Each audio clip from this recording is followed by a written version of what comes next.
Hey y'all, it's Mamaw, and I'm off the porch this morning, and I'm here at Collins Coffee in Upper Arlington to interview Allison Russo, candidate for Ohio Secretary of State. Hang on and watch our show.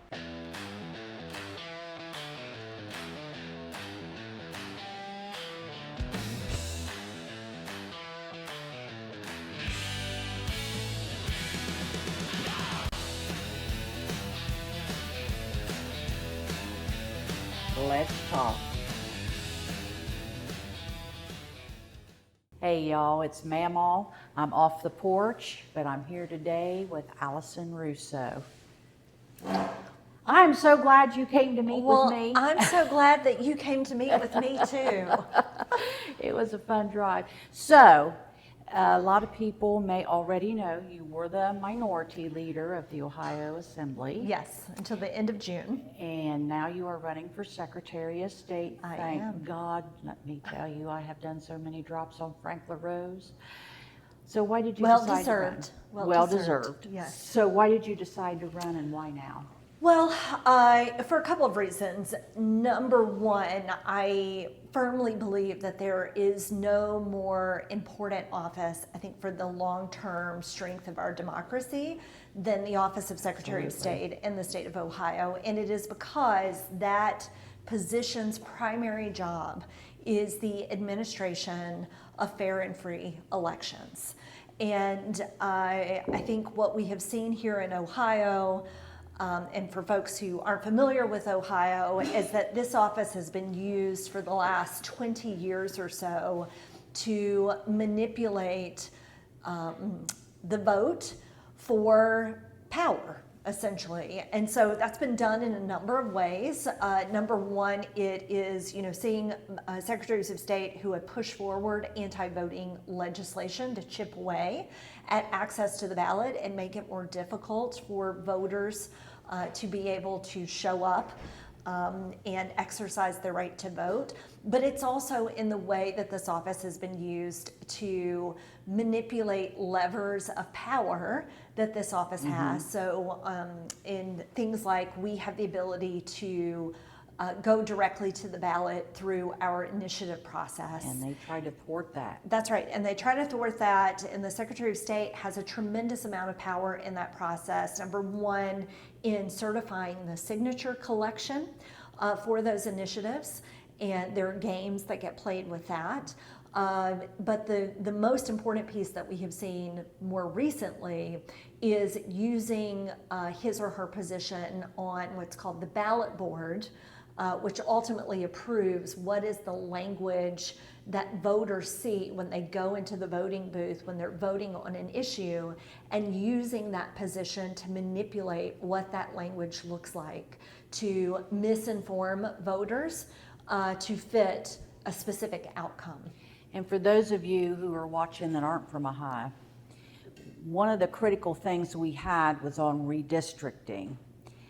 And our current Secretary of State, Frank LaRose, and y'all remember my drops on him, and I'll remind you in a minute, was that the way he twisted the language around and even issued signage for yards was that people truly thought they were voting to end our gerrymandering as it stands now, and were just astounded that they had voted wrong. Yeah. And it was that confused. Yeah, if I hadn't known, I wouldn't have been able to discern it was so confusing, and it is voter manipulation, and Republicans hate it when I say that. It is. But their own state party chair brags about the strategy that they used to confuse voters so that they didn't know what they were voting for. And they used the Secretary of State's office, and the Secretary of State was a willing participant in that confusion of voters.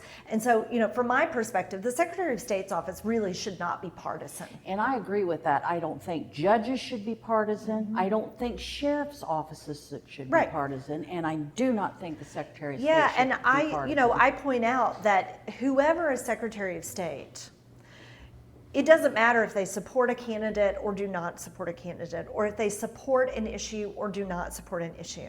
Voters should have faith that whoever is Secretary of State, that the moment that they walk into that voting booth, that their vote will be respected and that the information that they see in front of them is unbiased and truthful. And unfortunately, that is not what we have seen from the Secretary of States that we have had for almost 20 years, and especially in the last 7 years with this current Secretary of State. I think what bothers me is when he blatantly, and I mean blatantly, violates our own laws that we already do have in place. So we weren't supposed to have any more August elections. We had an August special election. That's right. And the ballot language. When the ballot language is more verbose than the actual written law, there's something really, really wrong. And this is my take on Frank LaRose. And Frank, I know you've watched my shit before because I've gotten some messages. This man served and was in special forces, and that should be honored. I don't know how, because I talk to a lot of veteran voters and people running for office. I do not know how that man looks at his uniform and then looks at himself in the mirror. He wants to be in the good old boys club, and that is never going to happen. He is not rich enough. He is just a useful tool. And Frank, that's what a lot of us think of you, and that's me saying it, not her.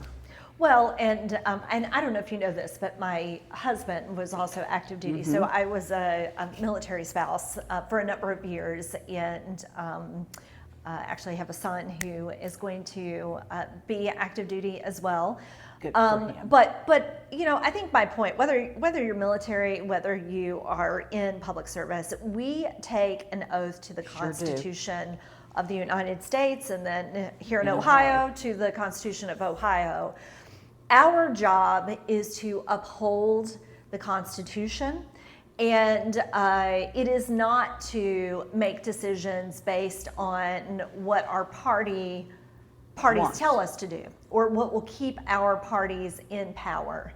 And you know, admittedly, that can be tough sometimes because we all want to win. We want our side to win, but we are desperate, I think, in this state to have leaders who are going to be in office working for our communities and people first and foremost. And especially the Secretary of State's office, I think, has a much higher obligation to act in the best interest of voters and to be an advocate for voters and be an advocate for our fair and free elections, and having as many people who are eligible participating and having a voice in our government as possible. And we have not seen that. And so a big challenge, I think, for me, when I win this office, a big challenge for me will be, how do we restore that trust and transparency back in the office that has been missing for so long and people are so desperate for? Well, I think my biggest problem is the Constitution, be it state or federal, is a written contract we have with each other as citizens. And like you said, whether your party wins or not, we know that we've all upheld this agreement. That's what makes us citizens and not anarchists. Right. So when we violate that, or when we don't go that and it shoves over, then what keeps us together? What's the cohesion to stay together as citizens? That's right. What's our contract with each other and our It's neighbors? gone. And so when people get on my case for, like you, I took an oath to that Constitution, and it's till the day I die.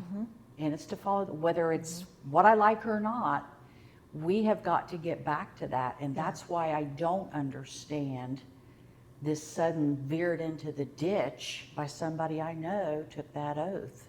Well, and you know, I just want to be very clear that I desperately love this country, love this state, love our democracy, love what we represent to the world. And it is informed by when I was an active duty spouse and my husband was deployed fighting for this country. my deep love of this country and our democracy and what it represents actually comes from that experience. And so expecting better from our elected leadership and demanding better and feeling so strongly in the right to vote and making sure that people have a say in this government, I think is the most patriotic thing that any of us can do. And we can't be a monolithic government and function. We have to have two sides.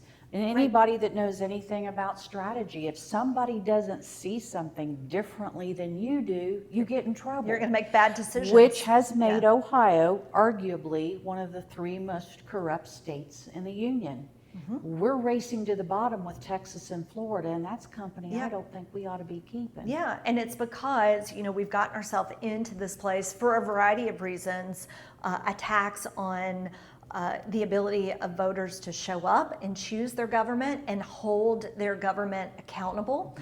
Things that have been done throughout the redistricting process. We have a very broken process at the moment. All of those things, our campaign finance is also broken. Our ethics, we have ethics laws in this state that don't work and have not been reformed, even though we've had the largest corruption scandal in our state's history in the last 7 years. All of those things mean that we have a state government that, number one, is not working in the best interest of the people. It often is working for special interest, for corporate interest, and we have a lot of people suffering because of it. Well, I'm trying to get people to turn out and vote. And the one thing that I hear from my porch is, well, what's the use? And it's because of gerrymandering. It's because our 2 state representatives and our congressmen never come to the county. They don't have to. They usually run unopposed. So why vote? There's no primaries. And I want them to get back to the habit. We have to get out there and vote, and we have to make them work for our vote, or they're working for the guy financing That's them. right.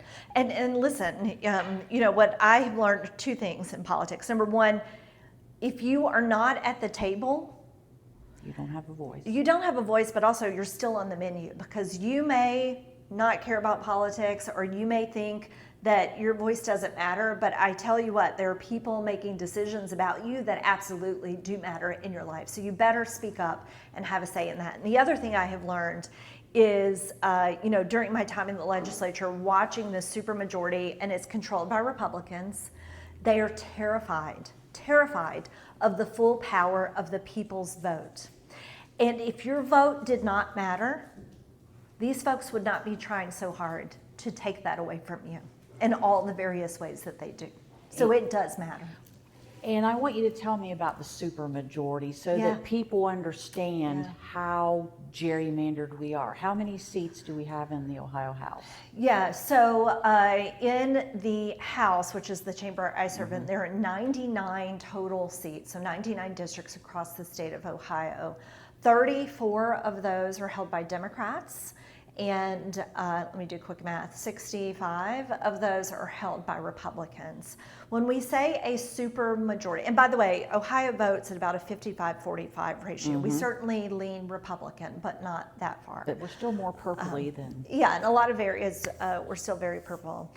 When we talk about the supermajority means that there are enough votes to essentially, even if, say, a governor who has the ability to veto a bill, there are enough votes for one party on their own to override that veto. And so that is technically what a supermajority means, but it's not just a simple majority. It is even some of the checks that we have that have a much higher threshold, that they have enough seats. Now, the only thing that we do still hold in terms of Democratic power is we have the ability to block what are called emergency clauses. And this is kind of a technical, wonky term, but why it is important is because if there's a piece of legislation that is passed without an emergency clause, that means that the people have the ability, if they do not like the law, to go back to the ballot through what's called a referendum process. That process is taken, that right is taken away from the people if the bill is voted with an emergency clause. So we do have enough Democrats to block that, just enough. So tell us about Allison Russo Yeah. and Well, your family. Well, so I am not an Ohio native. And when my accent comes out fully, a lot of people think I'm from Southern Ohio or Kentucky, but I'm not. Actually, much further south. I grew up in rural Mississippi, and I joke that my rural creds are real because I graduated high school, first of all, in a school that was K through 12. And second, our graduating class was only 35 people. And I literally lived on a dirt road in high school, on a gravel road to get to my house. So I grew up in a very rural community. Education was really my pathway to where I am now. I was very blessed through public schools. I'm a product of public schools through and through. But I often share the story of my mother, who was a single mom. By the time she was 21, she had 2 little girls. We were 15 months apart. I'm the oldest, my sister and I. And, my mom, she had no real job skills, no formal education, really. So she worked a lot of odd jobs, and we were quite poor, moving. I have a Mamaw too, and we were in and out of my Mamaw's house, which was always kind of home base for us. And so my mom did things. She cleaned businesses. I always tell the story about she worked at this gas station as an attendant, and she couldn't afford childcare, so we would sit behind the counter because we had to go to work with her.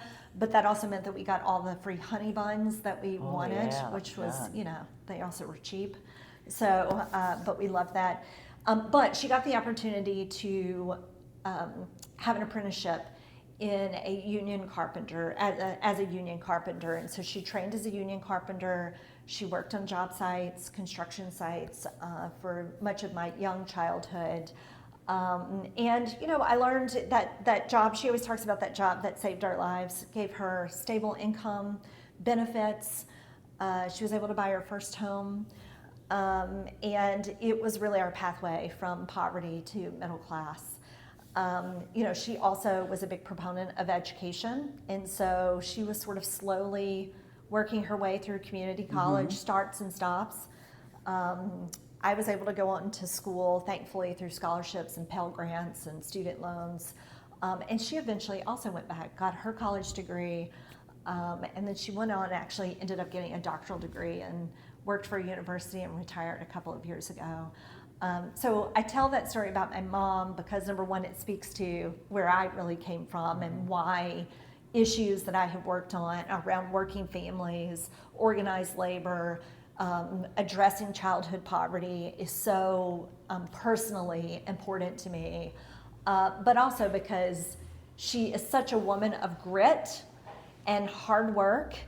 And, things were not always easy, and she taught us that you work through that, you put one step in front of the other, and you always work towards a better tomorrow. And those lessons have carried with me as an adult, and especially in the work that I have been doing for the last 7 years in the General Assembly, and I think, for the rest of my life. Well, maybe that's why we bonded, because my brother and I were raised by a single mom, and there are days I don't know how she did it. Yeah.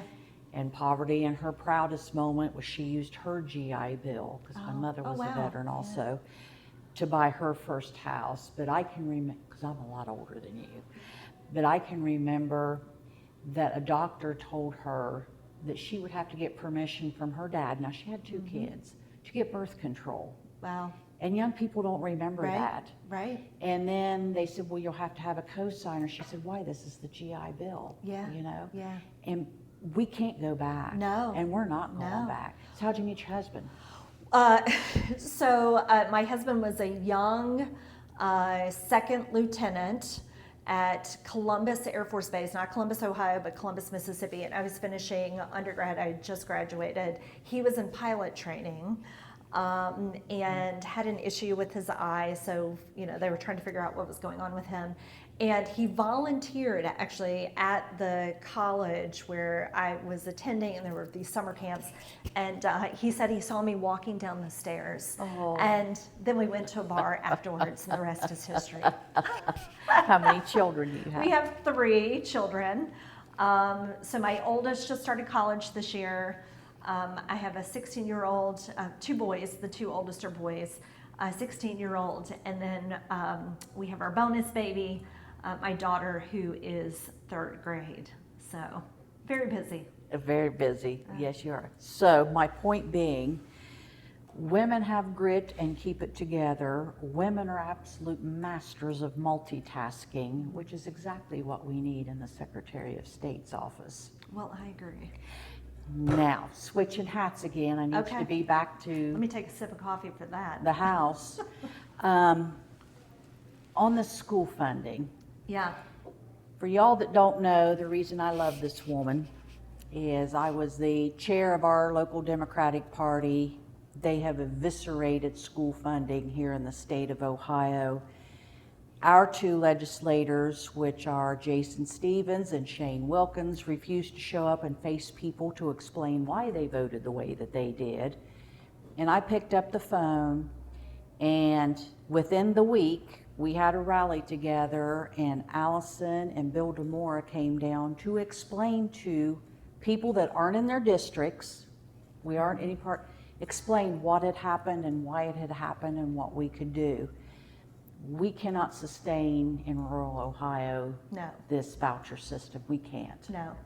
No. So in the state of Ohio, like many states, but especially in Ohio, we have an over-reliance on property taxes, real estate taxes, to fund our school system. And here in Ohio, many folks are familiar, about 30 years ago, we had a state Supreme Court decision called the Duroff decision that said such. We over-relied on property Right, we're not taxes. supposed to fund schools that That's way. right. The state needs to step up and put more into the share of funding for school. And at that point, the state was putting in about 42% of the funding for local schools. Over the last decade in particular, and it's been on overdrive since I have been in the legislature, we have seen this enormous shift to public dollars going to fund a private school voucher system. In the process of this, all of the normal sort of arguments for that, we're taking poor kids who don't have access to good schools and giving them a pathway to opportunity, it slowly eroded even that farce of an argument, because they have taken away the income limitations for who qualifies for these private school vouchers. They have also taken away the tuition caps. So previously the voucher would cover the entire tuition and the private school could not charge more than that. And there is absolutely no accountability for how these now substantial public dollars, over $1 billion a year, are spent in this private system. So unlike the schools, who are subject to audits. The other piece is, especially in rural Ohio, there are no private school options in many communities, and our public schools are really the center of community life. I know this because I grew up I told you about the K through 12. It was the center of community life. It is down home. To the football game, the basketball game, to everything around the school. It often is also the largest employer in some communities as well. So public schools are incredibly important to all of our communities, but in rural Ohio, it is especially important. And so what this means is there is more of the public state dollars that are going from our pot of money to private schools, not to our public schools, to pay for what it really costs to educate a child. And on top of that, the over-reliance on property taxes has become unsustainable. We have many communities, like where I live, that people are being priced out of their homes. Oh, we're going to be priced out. You all are priced out of your homes, but on top of that, your schools probably can't even pass a local tax levy because people are being taxed out of their homes, which means that the schools are not getting the funding that they need. And now we are at a state where this most recent budget that passed, the average amount of school funding that are public dollar or state dollars, sorry, that are going to our public schools. Remember at Ralph, it was 42%. We are down in the mid 30s. We're even lower than when that court decision said we were not fairly funding our schools. And unfortunately, we have a legislature now that is made up of mostly people who don't actually believe in public schools and believe that our schools should be privatized or kids should be homeschooled. And again, you know, I've grown up with all kinds of people who have been private schools, homeschooled. Everybody has a right to pick their path. But when we talk about our public dollars and what we are obligated to do, 90% of Ohio's children attend public schools. That's right. Our public dollars should fund those schools at the level they needed to be funded first. First, that should be the first priority. We should not shortchange our public school children to send an enormous amount of dollars to now we are at a state where the families that are now receiving these vouchers are all mostly wealthy families who were already sending their kids to private school. They've never sent them to public school. And they can afford the little bit of a difference. Correct. That a poorer family That's right. could not. That's right. We have a lot of poor children and families now that these schools aren't even an option they couldn't to them. pay the difference because anyway. they can't pay the difference. And by the way, public schools have to take every child. So if you're on an IEP, you've got, you know, or you have a special education plan, or you have needs, the public school has to educate you and meet those needs in the classroom. They are legally obligated to do it. A private school can choose not to take you. Well, here's the other thing when I delved into the school financing that people don't realize. I was out in Idaho not quite a month ago speaking, and they're now being hit with the same thing we're being hit with. And it started on the East Coast. It's like this giant wave. North Carolina is also addressing it. And they have some very rural, impoverished areas too. What people don't understand is there's a lot of dark money behind this. The Koch brothers are behind financing this. The DeVos family, and remember DeVos used to be the Secretary of Education the first Trump term. And it is these big moneyed interests that are lining pockets, and anybody in a state legislature that does not comply gets primaried through these dark money dollars. This is in no way in benefit, and to be honest with you, private education isn't better than public education. There's been study after study after study. Some private schools, people are connected, but as far as education and test scores, they do know better. Well, and it's, you know, frankly hard to assess even that because they are not subject to the same testing standards that our public school students are. So we're not even measuring on a level playing field. So they don't have the oversight, they don't have the testing requirements. And, you know, the system right now, the funding system is designed to shortchange our public schools and make our public schools and our public school students and our teachers struggle even more to keep up. Oh, it's because killing it's us. designed. It's designed to do that. And you know, one of the funders you left out is actually another billionaire out of Pennsylvania, who it turns out is one of the primary supporters of folks like Greg Abbott in Texas, and they just passed massive vouchers there. Even the Republican candidate right now in the state of Ohio, Vivek Ramaswamy, is a huge contributor to him as well. And Ramaswamy has all but said that he will eliminate organized labor in amongst our teachers and teachers unions. And so this is a real big concerted effort by a lot of outsiders to do real damage to our public schools, to our students that are in public schools, and to our teachers. Well, I think it gets back to any kind of oligarchy. You want to keep your citizens dumb and silent, like lambs to slaughter. That's the only thing. And it's just part of this dumbing down of America. And the arrogance of someone with that kind of wealth to think you don't matter, your children don't matter, and why should you get better than what we get? Well, and I mean, listen, the reason that public education has been included in most state constitutions is because of how important having an educated citizenry Yes. is to the strength of our democracy. And so again, when we are attacking public education, to me, that is an attack on our democracy as well. It is, and okay, dollars and cents. If I have a big company and I want to look at a state, what are one of the very first things I look at if I'm going to make my company come to your state? Schools and workforce. There you go. Yeah. And a better trained workforce, a better education system, you will get those jobs. That's right. And you don't have to That's right. train them, and you can't convince And people of that. The reality is Ohio has struggled in this space. You know, we have had up to this point, although this is starting to slip, the availability of jobs. The problem is we don't have the workforce that is trained to fill those jobs.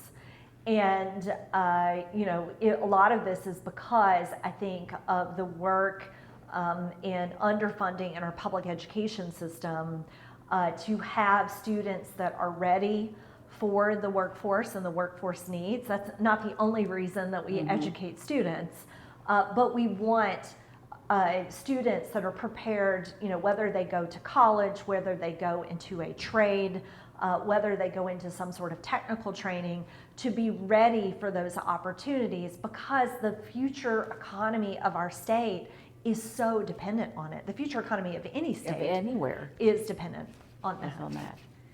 So what would you like to tell the people of Ohio why they should vote for Allison Russo? Well, I think the first thing that I would say is, number one, what you will get from me is someone who is unapologetically pro-voter.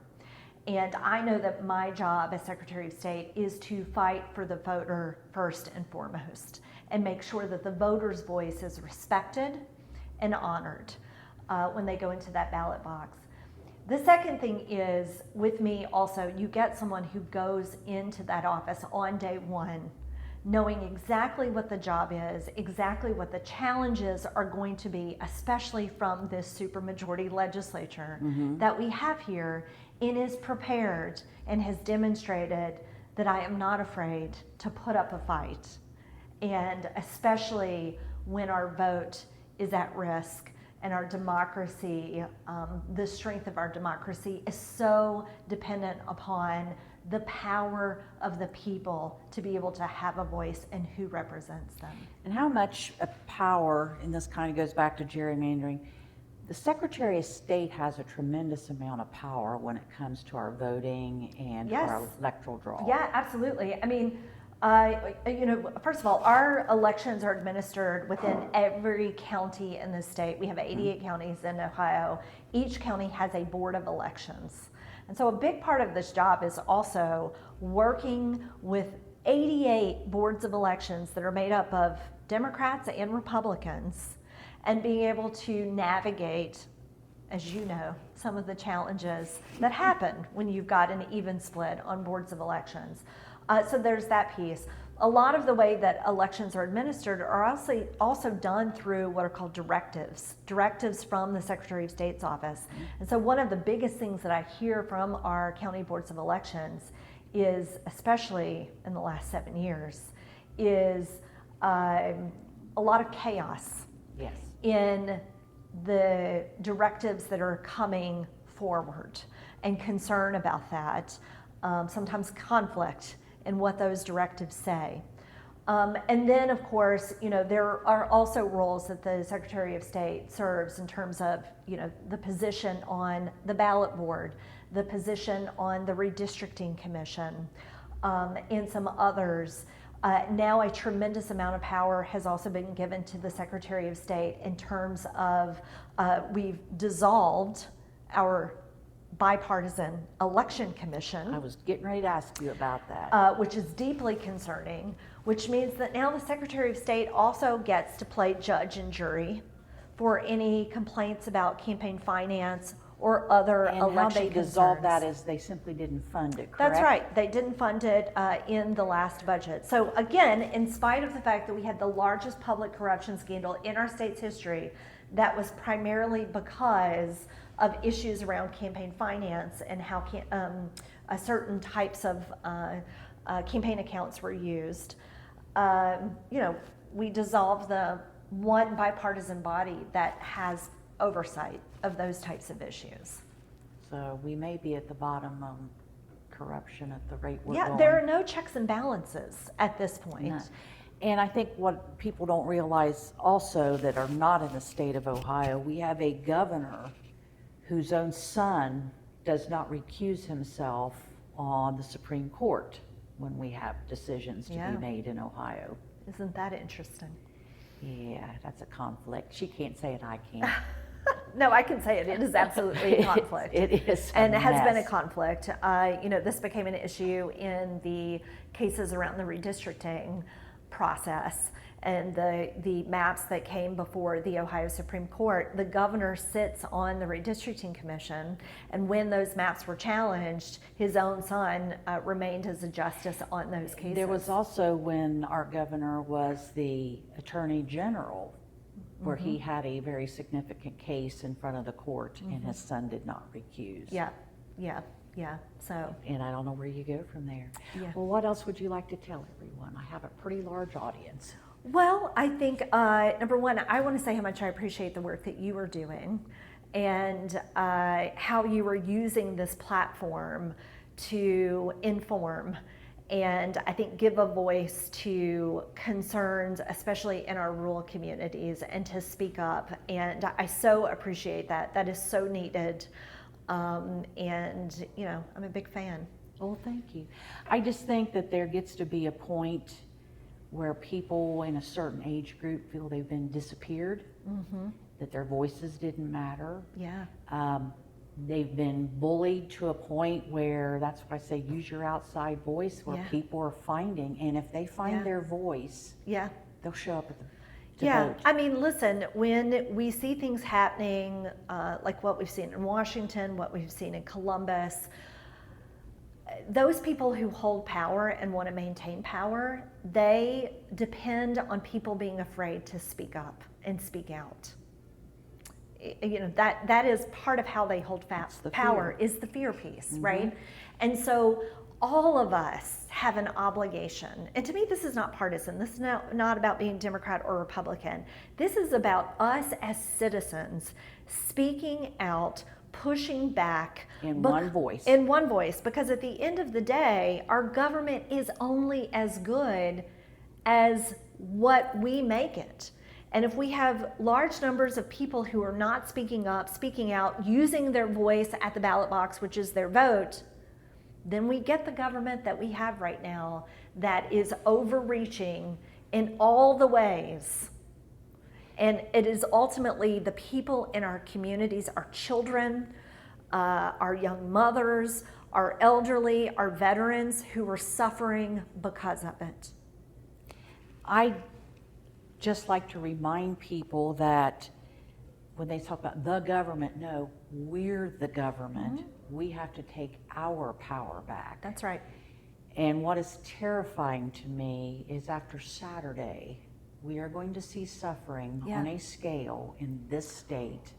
One, Quite a few states. yeah, 1.4 million Ohioans, most of whom are Say that children. again. 1.4 million Ohioans.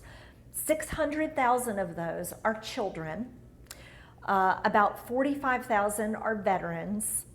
Large number of seniors, elderly, that this is the primary way that they have to pay for groceries every month. And people will say, well, they should go to the food banks, donate to the food banks, banks which are empty. we absolutely should be supporting our food banks.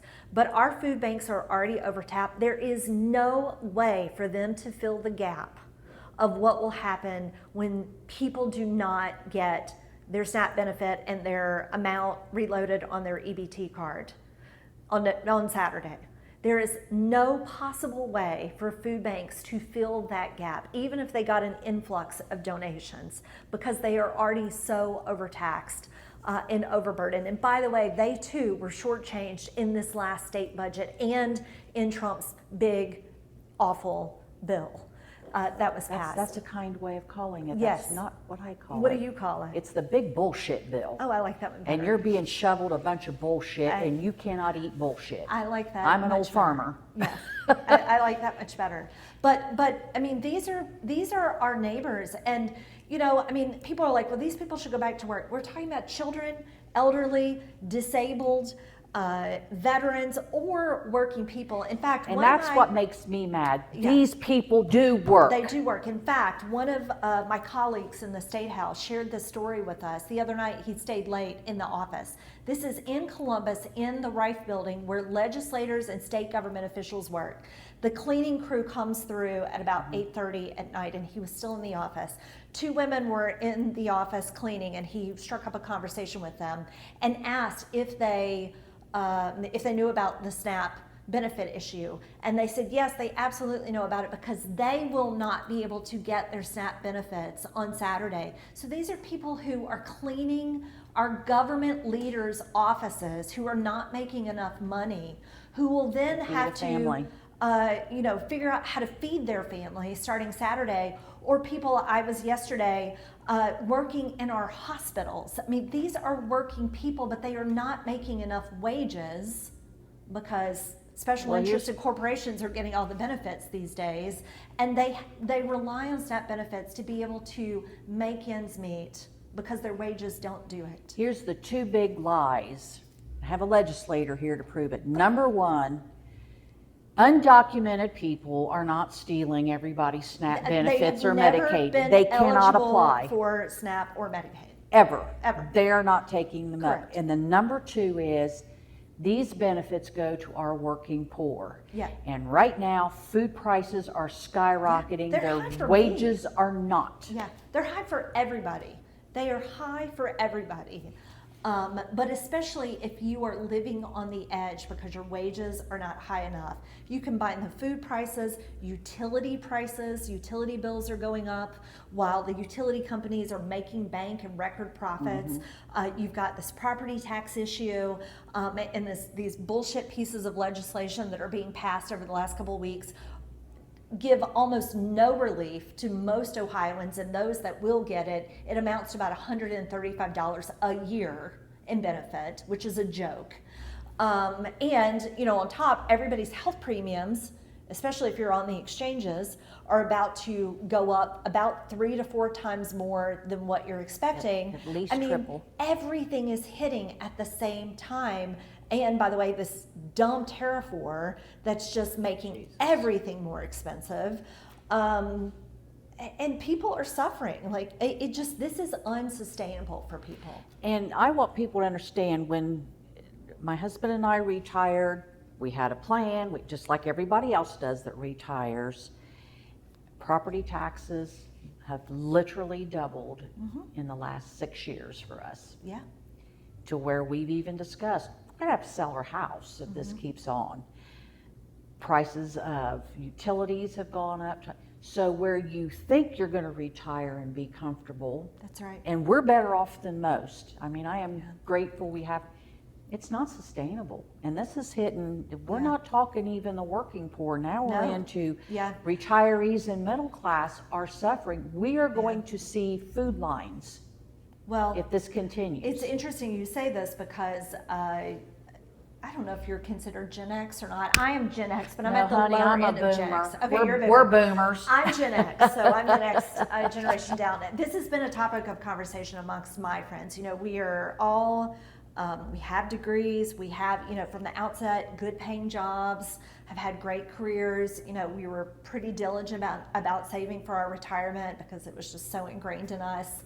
And all of us are worried about what our future looks like as well, because we're being hit with all of the expenses, some of us are sending our kids off to college, and college tuition is outrageous at this point. And it's all hitting. And even people who from, outside, it looks like, hey, they've got it pretty well, are thinking about, how the hell am I going to sustain this and have anything to retire on? And you're not, and your generation is saying, what, you got kids here, mom and dad here. Yeah. I've got we're starting to take care of our parents. Three dear friends that are really struggling with parental. Now, my mother's already passed away, but already dealing with parental issues with the pressures of kids, and it's not sustainable. No, it's not. Especially if they got to find damn vouchers. Not. Yeah, and then you've got legislation being passed in Washington, legislation that is being passed in Columbus, and decisions that are made that are essentially punishing people, punishing poor people, punishing people that live on the edge, basically punishing you if you are not super wealthy or you're not a corporation. And I really think from the Ramaswamy group on down, the cruelty is the point. It is now to where I cannot see what the end goal, and I'm one of these three-dimensional chess players, as my brother said. They've run out of a goal other than cruelty is the point, so you'll be under my boot. Yeah, and riddle me this, as my friend would say. How is it that someone, whether they are president or someone running for governor, so incredibly wealthy? I mean, we have this guy who is running for governor in the state of Ohio, who literally is flying around the state in a corporate jet. Tell me how that person is going to work for your community or for some of the people that I represent that are struggling. Tell me how he is going to make your life better. Do you actually think he is going to show up and advocate for a single mom who is working her tail off, 2 part-time jobs to try to feed her 2 little girls? Well, absolutely. I'm sorry. Part that of the bullshit. myth is he was brought up wealthy by his immigrant parents, and I'm going to say it because I don't understand this anti-immigrant from people who very being in this country is because there was immigration. Sure, all of us have an immigrant history. And there's no relatability. He has this pull yourself up by your bootstraps. Well, that's pretty easy to say from a guy whose parents were extremely wealthy. Show me where my bootstraps are. I'm wearing orthopedic tennis shoes. And by the way, we have families, immigrant families, other families who, have worked their tails off. My mom is a perfect example, worked her butt off to create a better path for her children and a better life and more opportunities for her children. All of us have those stories. But that's the relatability. He can't relate to that. Yeah. Because he's never known poor. Yeah. He's never known struggle.